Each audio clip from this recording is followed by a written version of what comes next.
কার্যকর করতে হবে। আপনারা সকলেই জানেন এই বিতর্কিত পাঠ্যপুস্তকের মধ্যে শরীফা নামে যে কার্যক্রম চালানো হচ্ছে, বাংলাদেশকে সেই পশ্চিমা দেশের দিকে ধাবিত করা হচ্ছে।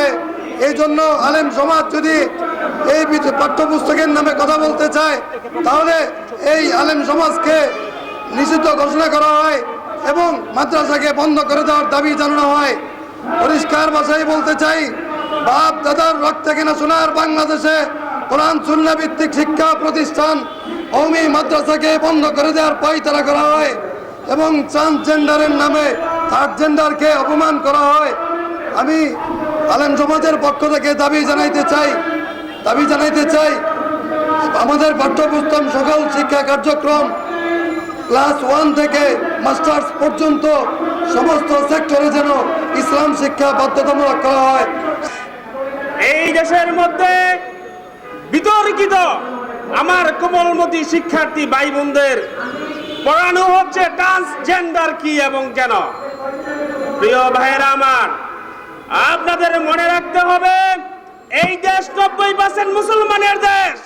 এই দেশে কোনো ট্রান্সজেন্ডারের অনুমোদন দেওয়া যাবে না। এবং আমরা আজকে যেই হালত এই দেশের চলছে, আপনাদেরকে ওই বিষয়ে আমরা ছাত্র জনতা বলিনি।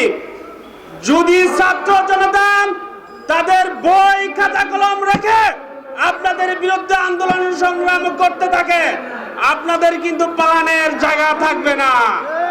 তাই আপনাদেরকে বলবো, মাননীয় সরকার বাহাদুর, আপনার শিক্ষা মন্ত্রণালয়কে বিদেশিদের কাছে ভাড়া দিবেন না। আপনার শিক্ষা মন্ত্রণালয়কে আমাদের দেশের কারিকুলামের মাধ্যমে প্রতিষ্ঠিত করে কোমলমতি ছাত্র ভাইদেরকে সুশিক্ষায় শিক্ষিত দিন।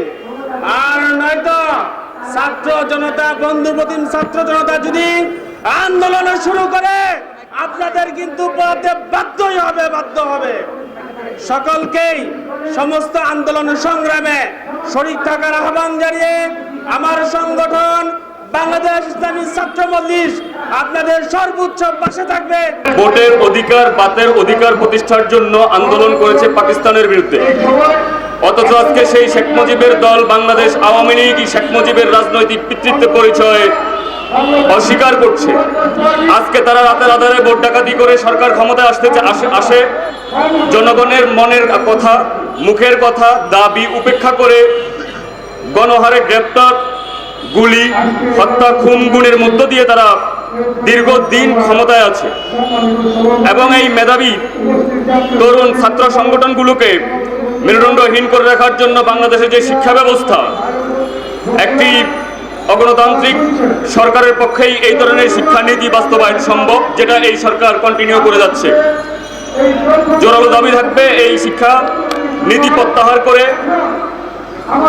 জনবান্ধব, শিক্ষাবান্ধব শিক্ষানীতি বাস্তবায়নের, সেই সাথে নিরপেক্ষ নির্বাচনের মধ্য দিয়ে সরকার প্রতিষ্ঠা, জনগণের দাবি আদায়, দ্রব্যমূল্য ঊর্ধ্বগতির যে লাগাম ধরা দরকার, সেদিকেও সরকার ব্যর্থ হচ্ছে বারবার।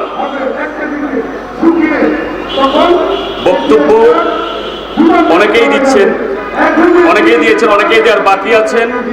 তাই কথার বাড়াবো না, শুধুমাত্র এটুকুই বলবো, ফ্যাসিবাদের বিরুদ্ধে রাজপথে আন্দোলন চলছে বিগত 15 বছর। আরও যদি আন্দোলন করতে হয়, বাংলাদেশে এই জাতীয় ছাত্র সমাজ আন্দোলনে ছিল, আছে, ভবিষ্যতেও থাকবে। আমি প্রত্যাশা করছি সকল ছাত্র সংগঠনের প্রতি ঐক্যবদ্ধ ছাত্র আন্দোলনের মধ্য দিয়ে এই ফ্যাসিবাদের পতন হবে, বাংলাদেশের স্বাধীনতা সার্বভৌমত্ব রক্ষা পাবে।